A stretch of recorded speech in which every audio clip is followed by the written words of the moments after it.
오늘 본문 말씀 열왕기상 19장 1절로 21절 교독하겠습니다. 아합이 엘리야의 무릇 행한 일과 그가 어떻게 모든 선지자를 칼로 죽인 것을 이세벨에게 고하니 이세벨이 사자를 엘리야에게 보내어 이르되 내가 내일 이맘때에는 정녕 내 생명으로 저 사람들 중 한 사람의 생면 같게 하리라. 아니하면 신들이 내게 벌 위에 벌을 내림이 마땅하니라 한지라. 저가 이 형편을 보고 일어나 그 생명을 위하여 도망하여 유다에 속한 부엘세바에 이르러 자기의 사환을 그곳에 머물게 하고 스스로 광야로 들어가 하룻길쯤 행하고 한 로뎀 나무 아래 앉아서 죽기를 구하여 가로되 여호와여 넉넉하오니 지금 내 생명을 취하옵소서. 나는 내 열조보다 낫지 못하니이다 하고 로뎀나무 아래 누워 자더니 천사가 어루만지며 이르되 일어나서 먹으라 하는지라. 본즉 머리맡에 수풀에 구운 떡과 한 병 물이 있더라. 이에 먹고 마시고 다시 누웠더니 여호와의 사자가 또 다시 와서 어루만지며 이르되 일어나서 먹으라. 내가 길을 이기지 못할까 하노라 하는지라. 이에 일어나 먹고 마시고 그 식물의 힘을 의지하여 40주 40야를 행하여 하나님의 산 호렙에 이르니라. 엘리야가 그곳 굴에 들어가 거기서 유하더니 여호와의 말씀이 저에게 임하여 이르시되 엘리야야 내가 어찌하여 여기 있느냐. 저가 대답하되 내가 만군의 하나님 여호와를 위하여 열심히 특심하오니 이는 이스라엘 자손이 주의 언약을 버리고 주의 단을 헐며 칼로 주의 선지자들을 죽였음이오며 오직 나만 남았거늘 저희가 내 생명을 찾아 취하려 하나이다.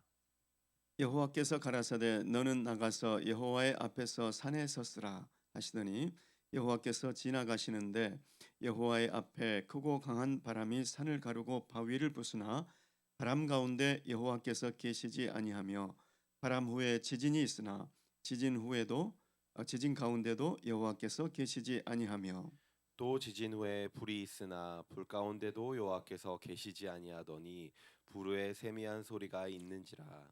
엘리야가 듣고 겉옷으로 얼굴을 가리우고 나가 굴 어귀에 섬에 소리가 있어 저에게 임하여 가라사대 엘리야야 내가 어찌하여 여기 있느냐.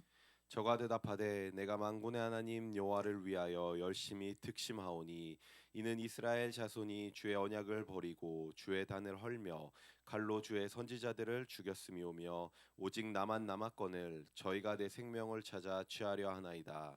여호와께서 저에게 이르시되 너는 내 길을 돌이켜 광야로 말미암아 다메섹에 가서 이르거든 하사엘에게 기름을 부어 아람 왕이 되게 하고 너는 또 님시 아들 예후에게 기름을 부어 이스라엘 왕이 되게 하고 또 아벨 무홀라 사밧의 아들 엘리사에게 기름을 부어 너를 대신하여 선지자가 되게 하라. 하사엘의 칼을 피하는 자를 예후가 죽일 것이요 예후의 칼을 피하는 자를 엘리사가 죽이리라. 그러나 내가 이스라엘 가운데 7천일을 남기리니 다 무릎을 바알에게 꿇지 아니하고 다 그 입을 바알에게 맞추지 아니한 자니라. 엘리야가 거기서 떠나 사밧의 아들 엘리사를 만나니 저가 12결이 소를 앞세우고 밭을 가는데 자기는 12째 결이와 함께 있더라. 엘리야가 그리로 건너가서 겉옷을 그의 위에 던졌더니 저가 소를 버리고 엘리야에게로 달려가서 이르되 청컨대 나로 내 부모와 입맞추게 하소서. 그리한 후에 내가 당신을 따르리이다. 엘리야가 저에게 이르되 돌아가라. 내가 내게 어떻게 행하였느냐 하니라. 다 함께 엘리사가 엘리사가 저를 저를 떠나 떠나 돌아가서 돌아가서 소 소한 한 결의를 결의를 취하여 취하고 잡고 소의 소의 기구를 기구를 불살라 불살라 그 그 고기를 고기를 삶아 삶아 백성에게 백성에게 주어 주어 먹게 먹게 하고 하고 일어나 일어나 가서 가서 엘리야를 엘리야를 쫓으며 쫓으며 수종 수종 들었더라. 들었더라. 아멘 아멘. 저는 오늘 다음 사명을 위해 일어나라라는 제목으로 말씀의 은혜를 나누고자 합니다. 오늘 말씀은 갈멜산 사역 후에 지친 엘리야의 연약한 모습을 보여줍니다.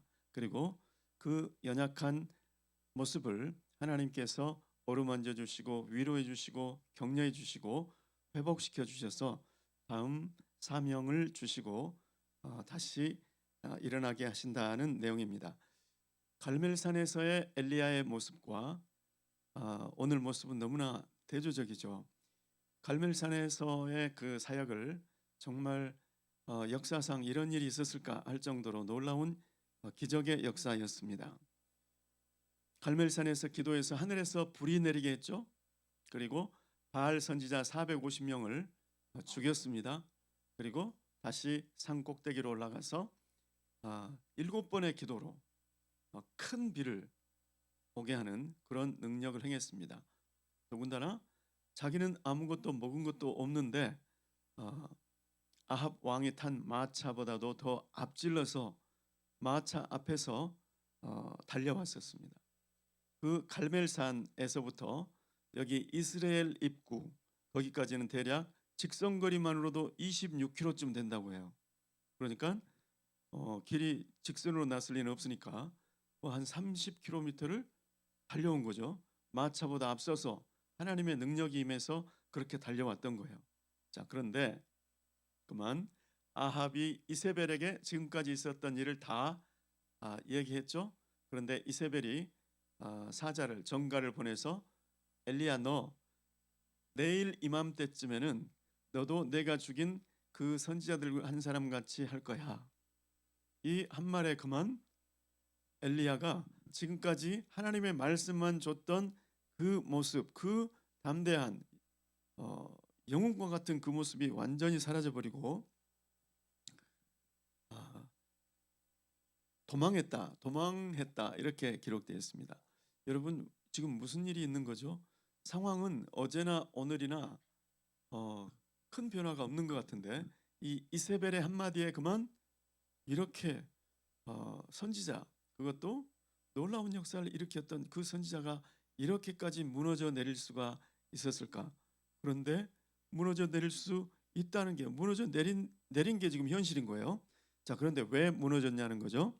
자, 여기에 이 말씀에 보시면 엘리야가 이 형편을 보고, 사실 지금까지는 엘리야가 하나님의 말씀만 쫓아서 왔습니다. 엘리야야, 그리 시내가에 가서 숨어라. 그리 시내가에 숨었고, 엘리야야, 사르밧으로 가라. 사르밧에 갔고, 엘리야야, 이제 아합 왕 앞에 보여라. 그러면 아합 왕 앞에 보이는 것이 목숨의 위협이 있는 줄을 잘 알면서도 지금까지는 잘 왔는데 갑자기 이세벨의 그 말을 듣고 이제 뭐가 보이는 거예요? 하나님의 말씀을 받기 전에 형편이 보이는 거죠. 일의 상황이 보이는 거예요. 야, 이거 내가 죽게 된 상황이구나. 그래서 여호와의 말씀을 지금까지는 쫓아오다가 이세벨의 말을 듣고 형편을 보게 되었다는 거죠. 여러분, 이것을 보면 우리가 지금 무엇을 보고 무엇을 듣고 있는지를 주의해야 되는 것을 알 수 있습니다. 나도 우리 자신도 한번 생각해 보시기 바랍니다. 지금 이 시간에 새벽 예배를 나올 정도면 주님을 향한 사모함이 진짜 목마른 사슴과 같은 그런 갈급함이 있지 않습니까? 그래서 하나님의 말씀과 하나님의 은혜를 찾고자 이 자리에 나오지만 우리도 세상 소리, 사탄의 음성, 자아의 소리, 주변에 믿음 없는 사람들의 말을 듣다 보면 형편이 크게 보이고 이거 큰일 났네, 이렇게 된다는, 얼마든지 될 수 있다는 것입니다. 특별히 큰 일을 마쳤을 때, 내게 하라고 하신 일들을 마쳤을 때, 내가 사랑의 불꽃의 렉터를 맡았어요. 내가 사랑의 불꽃의 강의를, 로요를 맡았어요. 로요를 잘했어요. 그런데 그날 로요 끝나고 얼마나 충만했는데 다음날 아침에 자고 일어났는데 전혀 다른 내가 될 수 있다는 거. 또 진짜 전도하기 힘든 한 사람을 온갖 정성을 다해서 한 사람을 전도했어요. 전도하고 얼마나 충만했는데 그것이, 그 충만한 그것이 보장되는 게 아닐 수 있다는 걸 지금 보여주고 있습니다. 또 교회에서 어떤 사역, 이 정도만 셋업해 놓으면 이제 됐겠지, 이제 됐겠지 하는 그 순간이 위험하다는 것입니다. 내가 지금 누구의 소리를 듣고 있고 내가 무엇을 보고 있는가? 내가 지금 하나님의 은혜가 보이고 하나님의 임재, 하나님의 이름이 보이고 하나님의 권능이 내 마음에 마치 눈에 보는 것처럼 그렇게 되면 좋은데 내가 지금 들리는 얘기가 자꾸 내 현실의 현실 봐, 현실. 너 지금 꿈꾸고 있는 거야. 이렇게 그런 음성이 얼마든지 들려올 수 있다는 거죠. 조심하시기 바랍니다. 아멘. 그리고 도망을 가는데 보통 도망이 아닙니다. 자, 지금 이스라엘은 사마리아 북왕국 이스라엘에 속한 땅이잖아요. 거기서 일단 유다 땅으로 도망을 칩니다. 유다 땅에 그것도 가장 남쪽 브엘세바. 브엘세바는 사람이 살 수 있는 마지막 한계점이에요. 그보다 더 내려가면 이제 광야입니다. 그런데 브엘세바까지만 가면 많이 도망간 건데 거기에 광야로 하루길쯤 더 행하고 사환 당신은 여기 있어. 이제 여기서 헤어지자. 그리고 하루길을 더 광야로 깊이 들어간 거예요. 그리고 로뎀나무 아래 이제 사환도 없겠다. 쭉 퍼져가지고 하나님께 주여 조카오니 이제 죽여주옵소서. 난 이제 살 기력을 잃었습니다. 이만해도 충분합니다. 이렇게 번아웃된 모습을 볼 수 있습니다. 엘리야가 특별한 사람이 아니라고 제가 말씀드렸습니다. 야고보서에도 그렇게 말씀하고 있죠. 엘리사가 어쩌면 우리의 모습일 수도 있다는 거예요. 자, 그런데 이때 하나님의 반응은 무엇인가? 천사를 보내죠.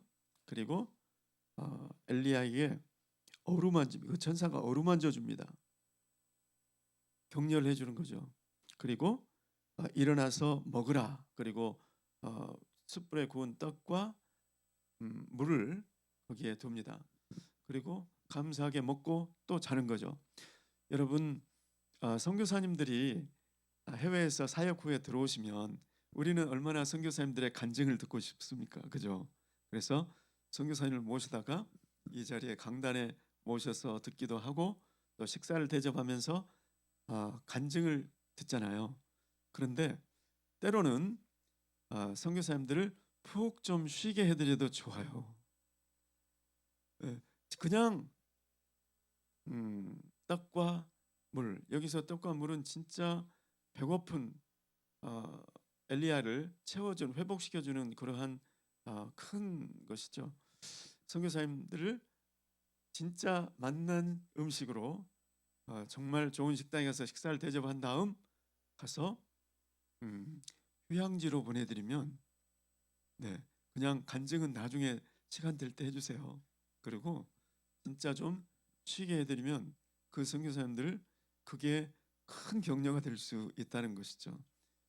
여러분 우리 주위에도 그렇게 주님의 사명을 잘 감당을 하다가 어느 날 안 보여. 알아봤더니 번아웃했어요. 그러면 어떻게 주님께서 그렇게 귀하게 쓰던 그릇, 쓰임을 받던 그릇이 그렇게 연약한 모습을 보일 수 있냐고. 그렇게 하지 마시기 바랍니다. 지금 엘리야, 너 그럴 수가 있나?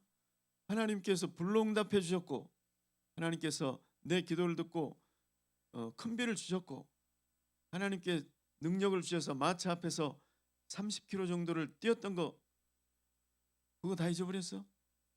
하나님께서 그런 법이 없습니다. 하나님께서 지금 천사를 보내서 위로해 주고 있는 모습을 볼 수 있습니다. 그래서 어떤 기도 제목 카드를 이제 제가 받았는데 어떤 분이 그런 기도 제목을 쓰셨어요. 나는 선교사님들을 위한 힐링 센터를 짓고 싶습니다. 와, 이 기도 주님이 얼마나 그거 계속 매일매일 확인해라. 그 기도 제목. 그리고 매일매일 기도해 줘라. 이렇게 기도 제목 볼 때마다 감동이 됩니다. 또 선교 단지를 짓고 싶다. 이런 소원을 가지고 주님을 위해서 목숨 바쳐 헌신하시는 그 선교사님들을 생각하고 그분들을 위한 쉼터, 그분들을 주거할 수 있는 곳, 이런 곳들을 생각한다는 것은 얼마나 주님께 기쁨이 될지를 생각해 봅니다. 자, 그리고 또 두 번을 그렇게 천사를 통해서 먹여주죠. 그리고 드디어 이 엘리야가 어디까지 도망을 치느냐? 예, 시내산, 호렙산이라고 나와 있는데 시내산이죠. 시내산. 시내산에서도 깊 동굴 속에 그렇게 멀리, 그리고 어둡고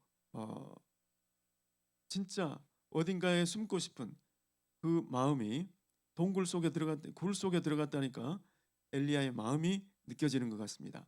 그런데 이제 하나님께서 나타나시죠. 하나님이 처음에 나타나실 때는 말씀으로만 나타나셨습니다. 하나님의 말씀은 초자연적으로 우리가 어디에 있든지 진짜 귀에 들리는 음성처럼 잔잔하게 들려오는 거죠.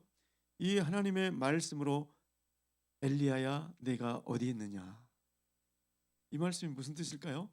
엘리야야 너 지금까지 나의 말씀 듣고 말씀만 따라가더니 너 왜 형편 보고 여기 왔느냐, 이런 뜻일 수도 있고, 엘리야야 나는 내가 여기 오는 것을 뜻한 적이 없다, 계획된 적이 없다, 너한테 기대한 적이 없다.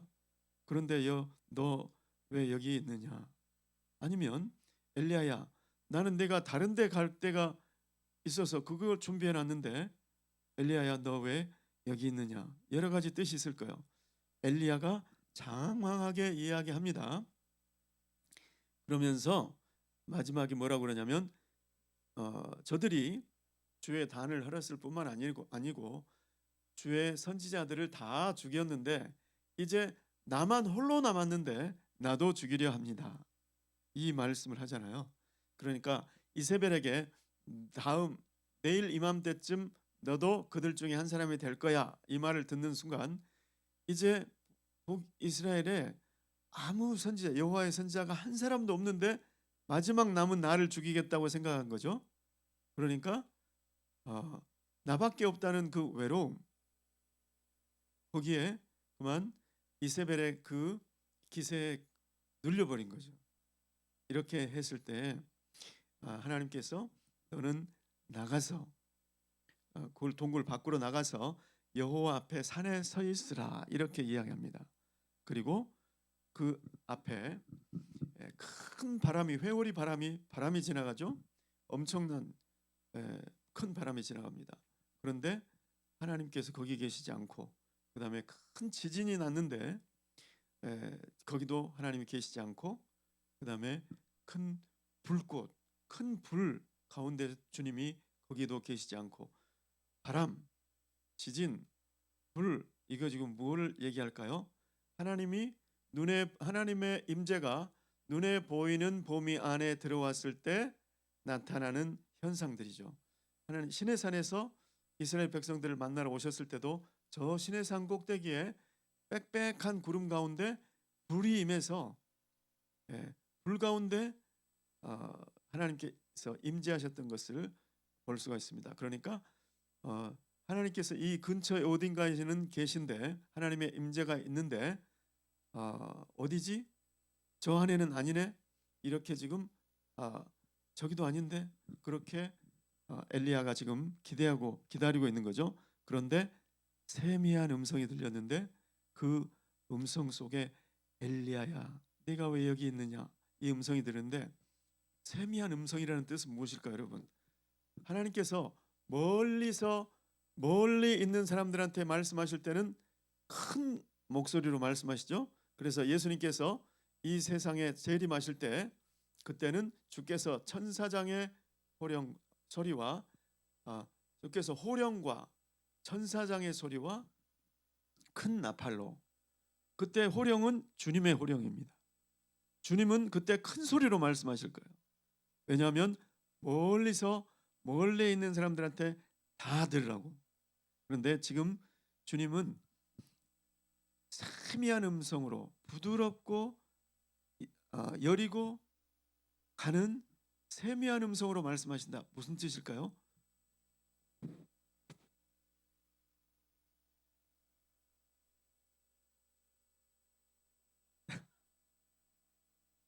여러분, 멀리 있는 사람한테 이렇게 얘기하면 이상한 사람이에요. 지금 얼마나 가까이 왔는지를 말씀해주고 있는 것이죠. 엘리야야 나는 임재가 너희 인식 바운더리 안에 느껴질 만큼의 불, 바람, 진동 그런 정도가 아니고 지금 너에게 가장 가까이 갈 수 있는 거리에 와 있다. 엘리야야. 아까 감동으로 들려질 때, 감동으로 영감으로 영음으로 들려질 때 하나님의 말씀이면서 엘리야야, 네가 왜 여기 있느냐? 그때 감동하는 하고는 완전히 다른 감동이죠. 지금 여기는 세미한 음성이라고 그랬어요. 음성. 이거는 소리를 이야기하는 겁니다. 직접 임재해서 소리를 들려주신 거죠. 그렇게 하고 그러니까 하나님께서는 우리에게 우리가 연약해서 쓰러질 때 있잖아요. 아무것도 하고 싶지 않고 할 기력이 없는 그런 상태 체험해 보신 적이 있나요? 체험해 보신 분들은 알 거예요. 힘들어요. 그런데 하나님께서 지금 어떻게 회복을 시켜주고 있는지를 볼 수 있습니다. 우리는 하나님의 음성을 들으면 회복되는 줄 믿습니다. 엘리야야, 내가 너를 얼마나 사랑하면 이렇게 가까이 왔겠니? 네. 그런데 구약에는 하나님께서 아무리 가까이 가고 싶어도 최소 접근 거리가 있었잖아요. 그런데 오늘날에는 최소 접근 거리가 사라져 버렸잖아요.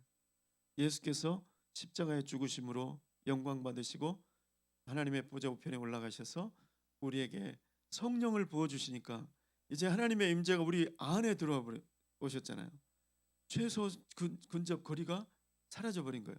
그러니까 그 성령께서 진짜 이 엘리야가 하나님께서 가까이 오셔서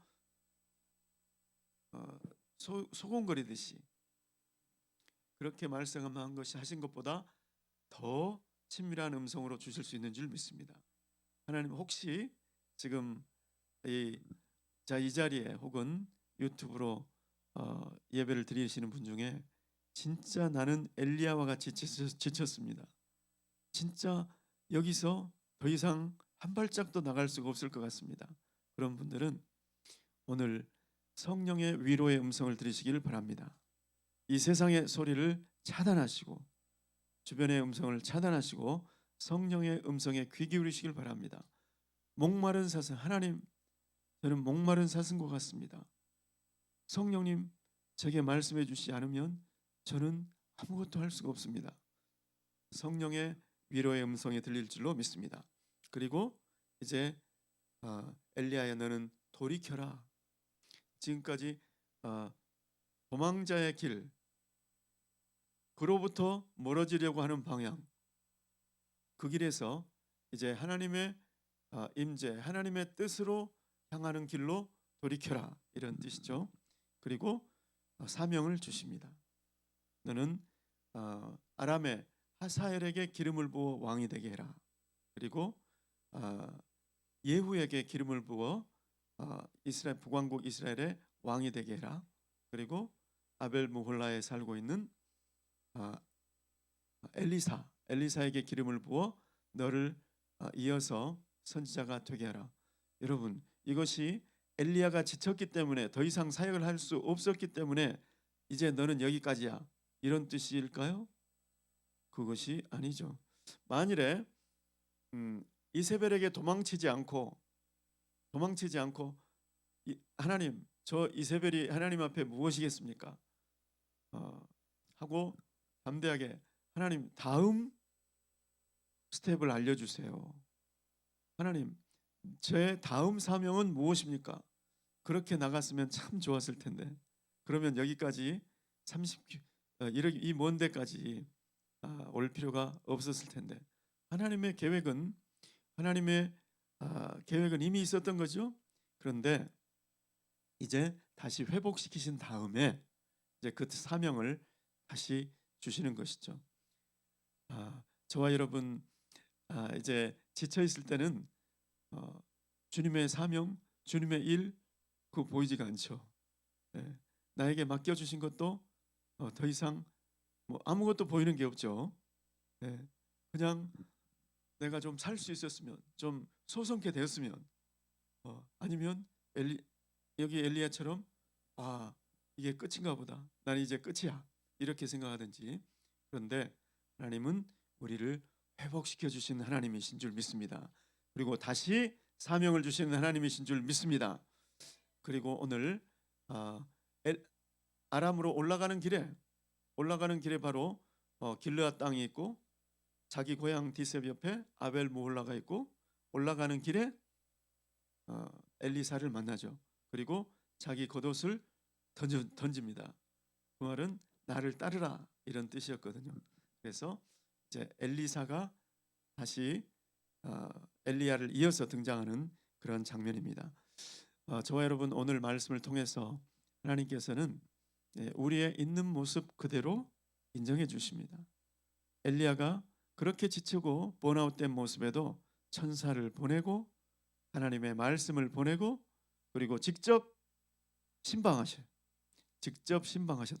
그래서 내가 오늘 지쳐 있다면 그래서 나에게 주신 사명을 붙잡은 그 손을 놓아버렸다면 주님께서 회복시켜 주시는 그 주님의 은혜를 힘입고 다시 일어나시기를 예수 그리스도의 이름으로 축원합니다. 기도하겠습니다. 하나님 아버지, 우리는 다 엘리야와 같이 연약한 사람임을 고백합니다. 하나님, 우리가 연약하고 지치고 쓰러져 있을 때도 주님은 우리를 신방하시고 주님 우리를 위로하시고 회복시켜 주시고 다시 사명을 주시는 은혜의 하나님이신 줄 믿고 감사를 드립니다. 주님 언제나 주님을 갈망하며 주님의 은혜로 주님의 능력으로 주님을 좇게 도와 주시옵소서. 예수 그리스도의 이름으로 기도드리옵나이다. 아멘.